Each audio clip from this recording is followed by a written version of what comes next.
afternoon, everyone. This is RAND, and welcome to the Global Guided Meditation Call for Friday, December 6, 2024, a little after 3:15 p.m. Eastern. We're having a reverse aging house call tonight and all the rest, probably a little bit after 9:15 p.m. Eastern. A whole bunch of stuff to talk about. What is an emotional response that happens when we imagine or believe that something is going to harm us in some way? What is that? Fear. Now, on the positive side, it can be healthy when it provides the valuable service of keeping us safe from physical dangers, such as a hungry mountain lion or stepping in front of a high-speeding truck. It activates our adrenaline glands so that we can fight or take flight. It does have its place in this wildly active world we live in, and thus does keep us alive. But more often, it is a life-defeating energy. When we overreact to situations and experiences that hold no real danger. For instance, the greatest fear people have, it's amazing that this is the greatest fear people have is giving a speech to a larger crowd in public. That's the greatest fear amongst us. Nothing really is going to physically harm or kill the being while they are speaking, yet the fear comes from being judged, disapproved of, and unloved. In fact, giving a speech about something you're passionate about can be the most exciting activity of your week. When you learn to see that your fear is just excitement in disguise, you can turn the most challenging situation into an event you will want to repeat again and again and again.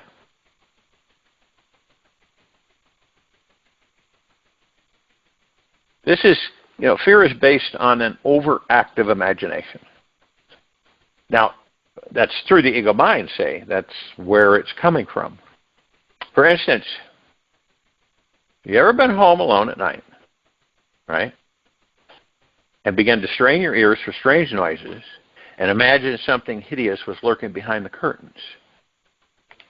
If you then confronted your fear by turning on the light, moving the curtain to see a scared mouse scurrying away, you'd be relieved, and your monstrous thoughts would magically disappear. Once you see the reality of any situation, you realize that you never had anything to fear in the first place. So fear only has power over you if you do not face it. And the moment that you confront your fear and discover the truth, you are freed up inside and magically overcome it.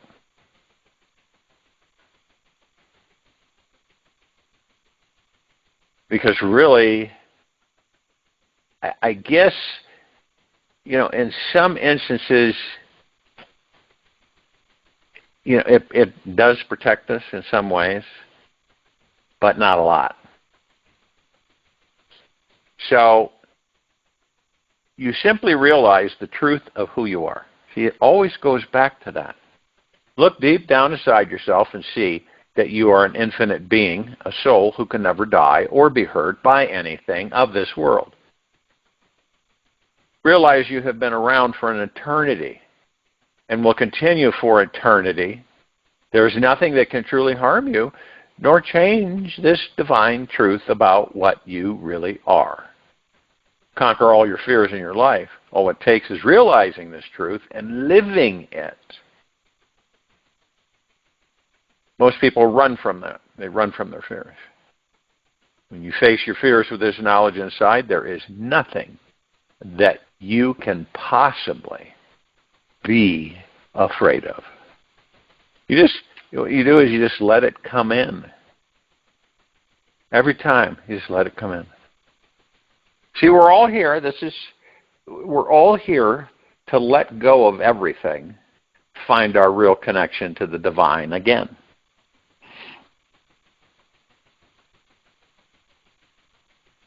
Now, we're here, we learn major life lessons, after major life lessons, after major life lessons, tilling the hard, tough inner soil inside us, just so that one day your soul could find some higher enlightened state of being. You were birthed to find some way home to yourself, or so your mind is always free from old fear, resistance, stagnation, and separation. Now, the enlightened mindset just happens when you return to the pure source of awareness that is behind the mind. When you discover the awareness behind every thought that you're thinking, you come closer to the most sacred intelligence in this universe. And this is who you truly are. Sacred divine intelligence, pure consciousness, and beyond. Funny thing is that there is only one tiny thing for any of us. What do you think it is? Stopping us from seeing, feeling, and knowing that God is here now. There's only one thing. It's that slick little mind. And see, the mind is so full of personal beliefs and ideas about this life that there's not much room for anything else. It is overflowing so much that we have become blind to God. Watch out for the mind. It is the only thing stopping any of us right now. It's that one thing stopping any of us right now on this planet. Now, when you look at yourself, you see there's two perspectives. There's two viewpoints. Right? You look at yourself in the mirror. What do you notice?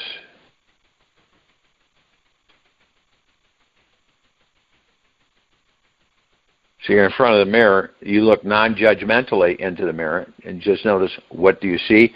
Do you see how amazing, multidimensional, and extremely beautiful you truly are?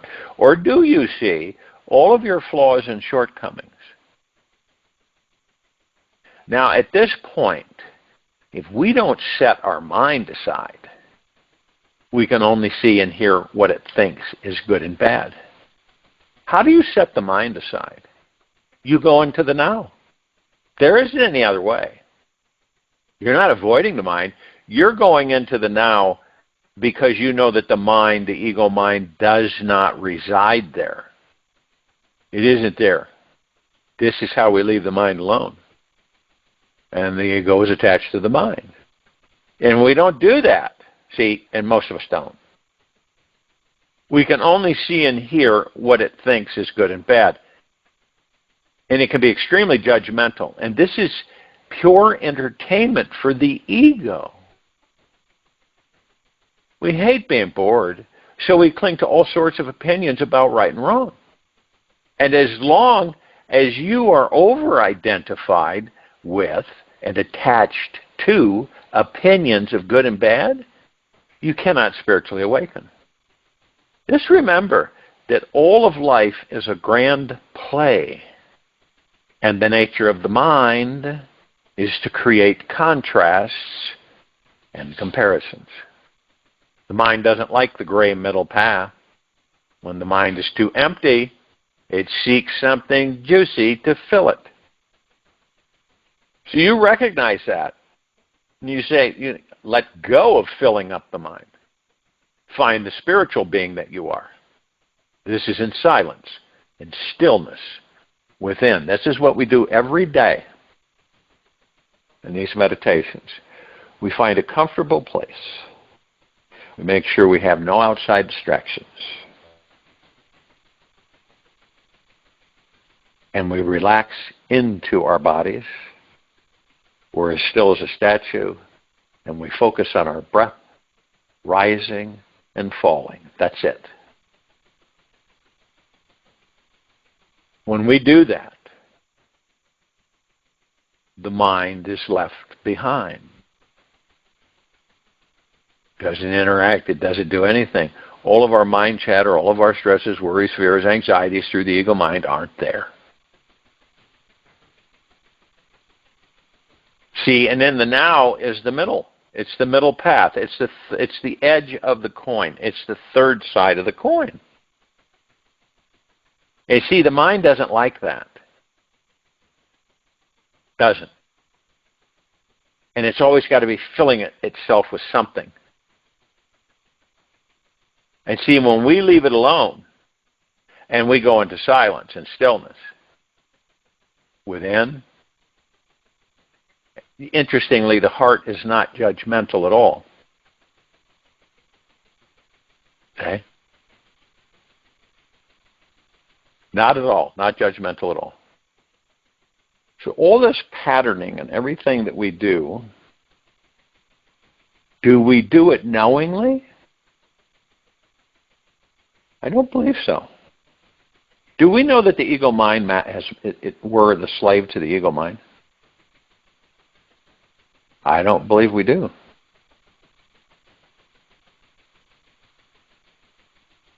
Are we aware that we have been seduced into a material physical world that we created to experience? I don't believe we do. Then what are we aware of? We're aware of the body. We've got thousands of man-made created religions on the planet, so a lot of our attention goes to that. We've been taught that anything powerful, right, overseeing is outside of us. Well, we've been taught that it's outside of us.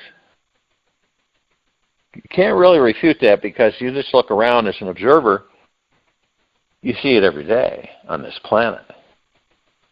When you bow, right, you're bowing to something out there. When you kneel, you're kneeling to something out there. This negates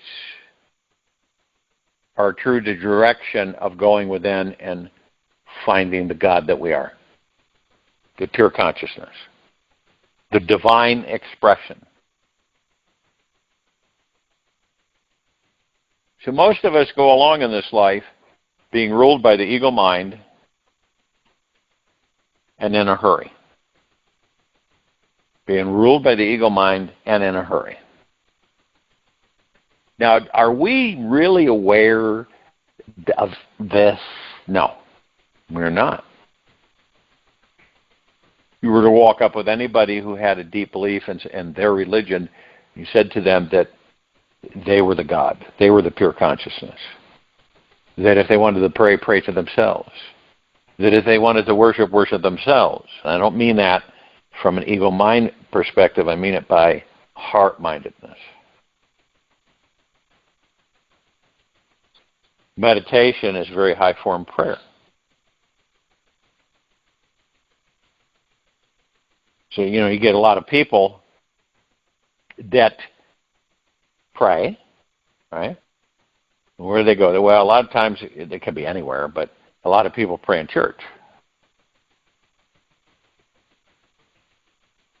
And not knowing who and what they are. Boy, that's frustrating. Nor believing it, nor caring to believe it.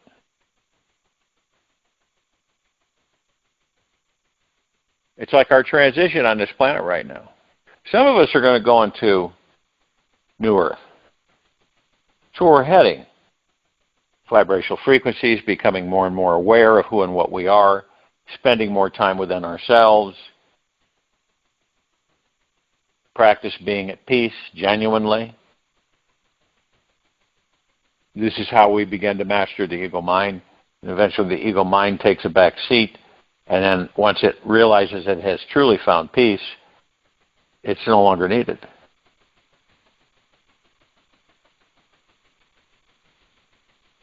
Now one might say, well, I thought we needed the ego mind. We do to a certain point, to a certain extent. We learn, we experience. If you have something, let's say some reading material that teaches you certain things and you pretty much have memorized it, do you keep the book, the material? Why? What's the purpose? You've already learned from it. Why would you keep it? If you kept it, it's probably ego mind.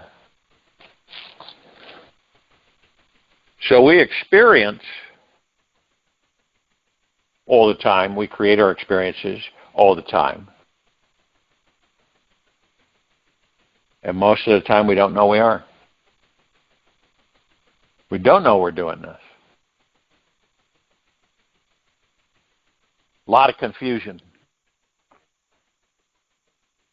When you don't know who and what you are, you're confused. Pretty much it is for many on this planet. Imagine what it would be like when everybody on the planet knew exactly, succinctly who and what they are. That they knew that they could literally manifest anything instantaneously that they wanted.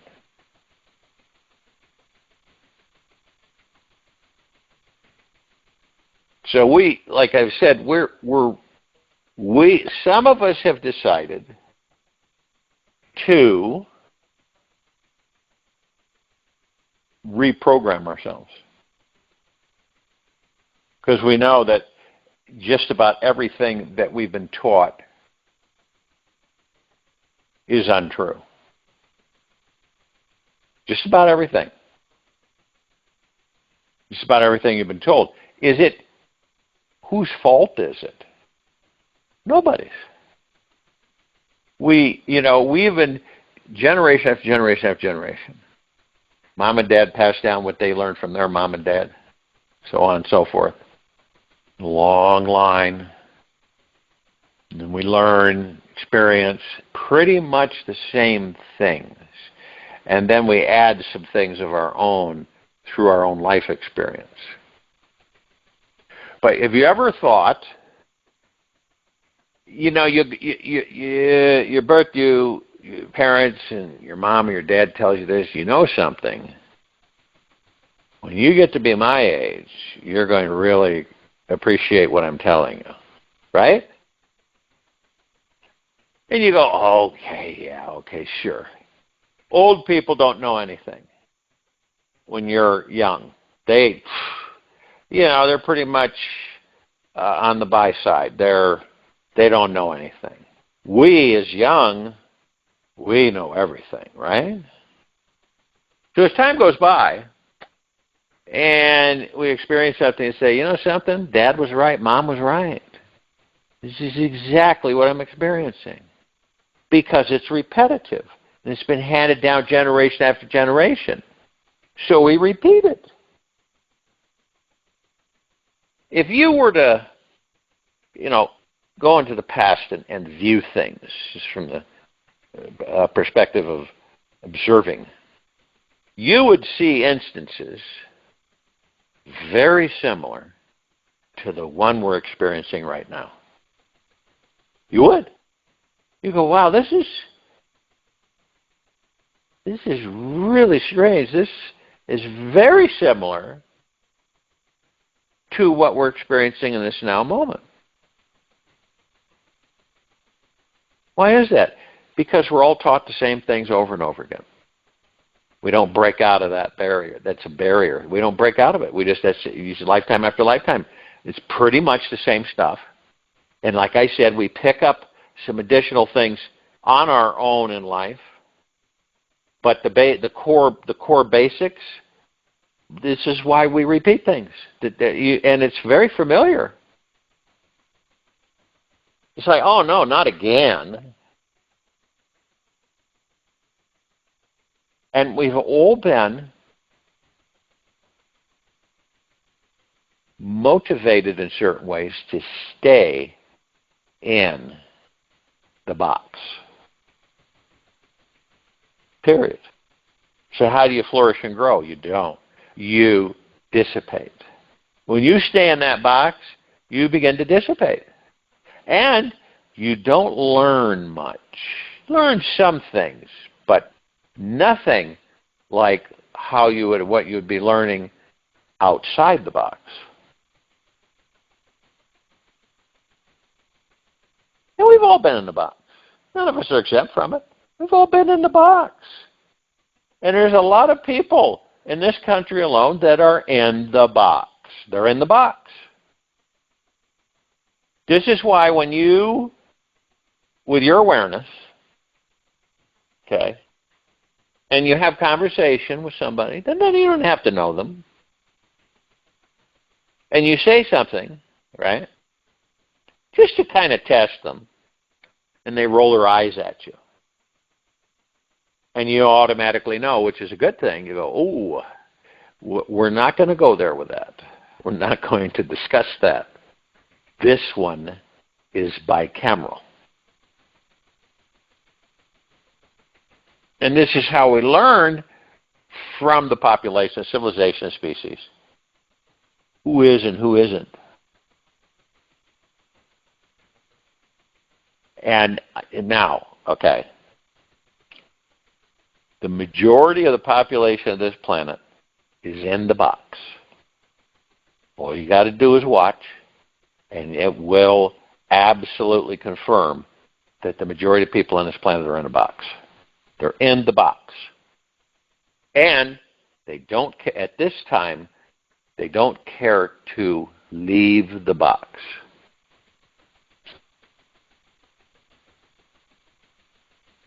Now, the rest of us have, in a lot of ways, some of us, not all the way, have left the box. We desired to leave it. And then we were totally blown away on all the things that we interact with that we could not have interacted with in the box.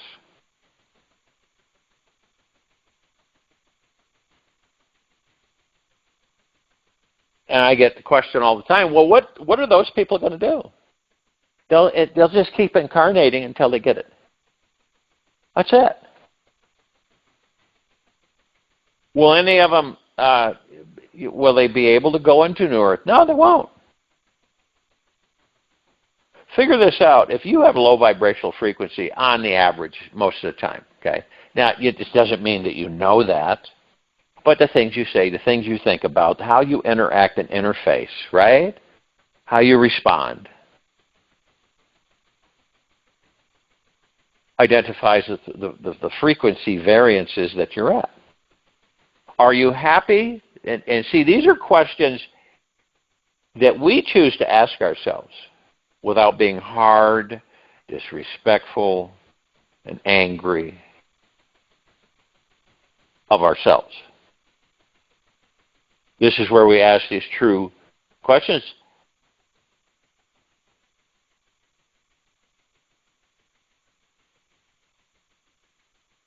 How much of your time on a daily basis are you genuinely happy, content, and at peace? Good question, isn't it? And this is where we are genuine, authentic, and truthful with ourselves. How many people would have the courage to ask that question of themselves?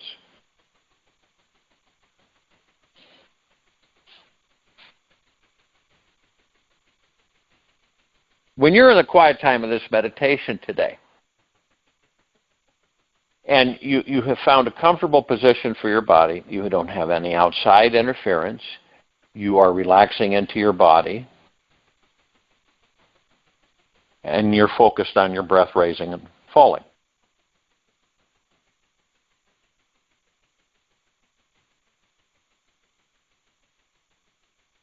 And focus on vibrational frequency. Because in meditation, it's high, see? But see, we don't realize it, that we can be in meditation all the time. Really, truly. You can be in a walking meditation, eating meditation. You could be in any time. Choose to be. One might say, well, that means in a way you're in prayer all the time. Yeah, pretty much. Not like a monk or a nun, but much different. And this way we're constantly practicing what? Gratitude for the awareness.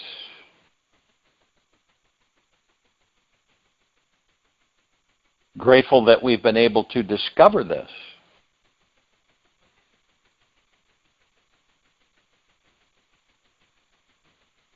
And the funny thing is, any of us, anytime we choose, can be happy.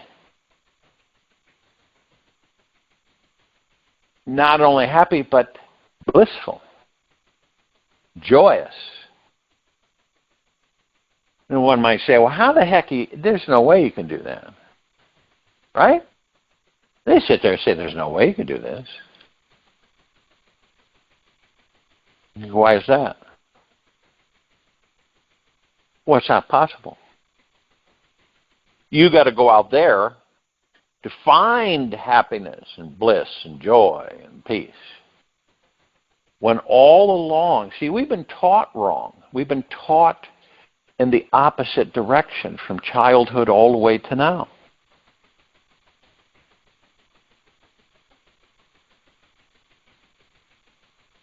First off, do you really believe, deep within you, through your heart-mind, that you are God? See, it's interesting because of how we've been educated, so to speak. And it's interesting how you feel when you approach that. You feel maybe it's silly or it's undeserving or you feel guilty or, all that ego mind stuff. Someone says to you, why are you so happy? Right? Because I choose to be. That's the answer. What does that teach them? It's pretty simple, right? So let's say that they decide, and someone says to them, why are you so happy? Because I choose to be. See, that's a big difference. You see, because most of us will say, well, what do you have so happy about? And you say, because I'm alive. There's a lot of real simple answers that teach others. Now, are we going to be happy 24/7? Most likely not. There will be things that still seduce us into being unhappy.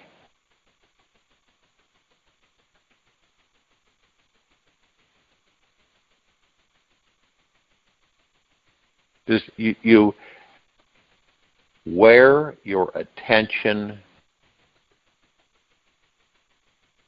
is put, energy flows. You put your attention on who and what you are, you begin to discover and discover and discover more and more and more about who and what you are. And eventually, the box is no longer there. The walls that we've artificially put up are no longer there. The ceiling, no longer there. Box doesn't exist anymore. You're footloose, fancy-free.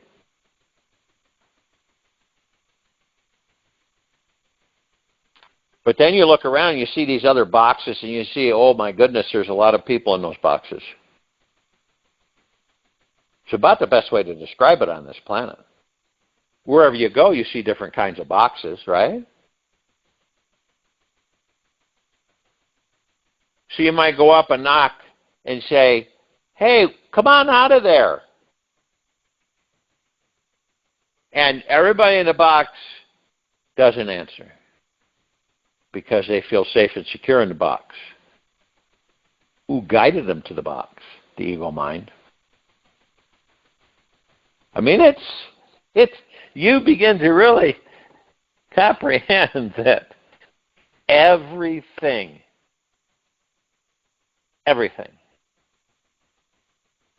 we created. Doesn't matter what it is, really.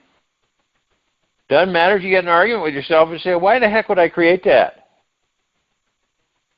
You look at it and say, well, there's got to be some avenues and some situations on why I created this so I could experience it. And see, when you're in the box, like so many of us are in this civilization, and so fearful to leave the box, we have no clue. We are completely bicameral. We have literally no clue. It's not a negative. It's not a complaint. It's just knowing. You know. So there's a difference between, there's things that you, in your heart mind, you know. You just know. There's no explanation for it. Right? It's not ego mind, it's heart-minded. It's like you say to yourself, I know I deserve the best of everything. It's a matter of fact. And guilt doesn't follow it. You know, every one of us on this planet deserve the best of everything. That's it, period. We are omnipotently, supreme, powerful manifestors and extremely abundant beings. And while we're in these bodies, we can manifest anything. We create anything. And we do every day.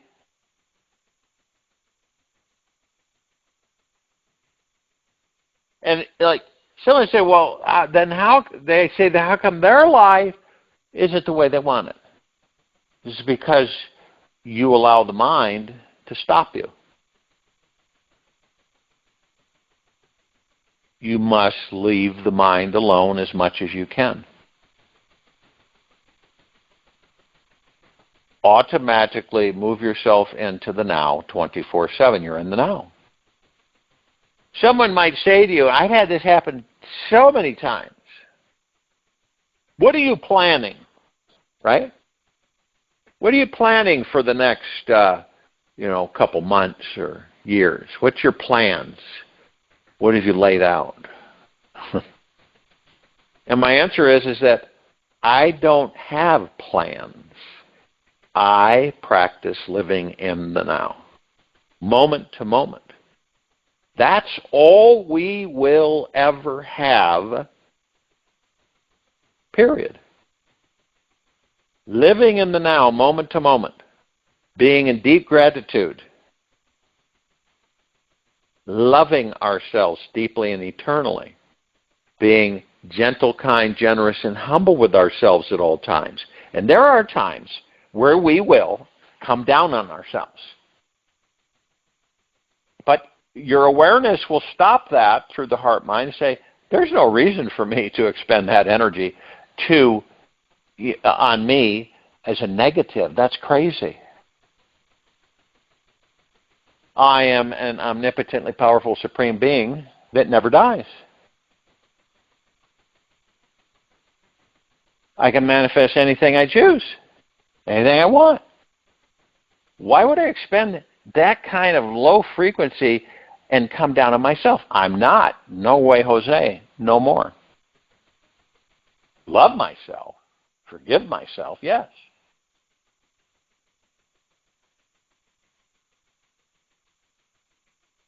And you just decide that I'm going to focus on being in the now.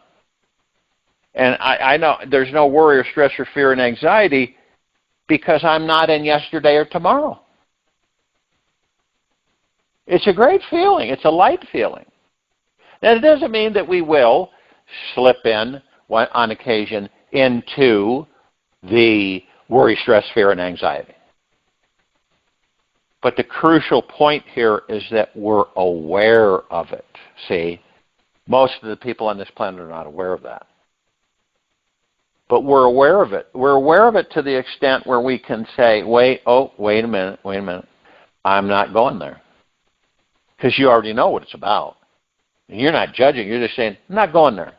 I'm going to stay here in the now. So when are you going to do tomorrow, Jim? And Jim says, I have no idea. I am enjoying the present moment. I don't know if I'm going to wake up tomorrow morning. I enjoy the present moment. It doesn't matter what age you are at all. It's just our awareness. It's our awareness to come out of the box because we choose to come out of the box. Okay? We thought if we stuck our toes in the water, they would freeze off. And we found out when we stuck our toes in the water was quite warm. It was nice, felt good. So then we said, hey, I'm leaving the box. And then everybody else in the box says, where are you going? You can't go. It's bad out there. You're going to be eaten up alive. And you look back and you smile at all of them and say, I'm leaving the box. And so you leave. I'll join you in meditation. I'll return to close this out.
Take an easy and slow breath. In through your nose. And an easy and slow breath out from the mouth. Remain still, relaxed into your body, focused on your breath rising and falling. Welcome what you fear. Give yourself 100% permission to feel any fearful sensations hiding inside your body. Explore where they are in you, what their limiting beliefs are, and what they need to relax. This exploration leads to the discovery of the most valuable gem in this world. Within your deepest, darkest is your brightest, most brilliant light. It's buried deep inside. That one thing you're avoiding and distracted from doing today. Mastering your fear vibe is the great liberation your soul is seeking. Let us deeply and eternally love the moment you can truly relax and feel everything that's inside your sacred vessel. It all begins with welcoming into your heart whatever fears that you have inside you today. Take this with you for the rest of the day, into the evening and night, and the following morning. We'll return here tonight, a little after 9:15 p.m. Eastern, to continue our reverse aging health call and all the rest. And Saturday, December 7, 2024, a little after 3:15 p.m. Eastern, to continue our global guided meditation call. Be gentle, kind, generous, and humble with yourself at all times. Be in the highest of the highest high, deepest of the deepest deepest, purest of the purest purest, eternal gratitude at all times. No matter what's going on within you, nor outside of you. Open your heart and allow the magic to flow in.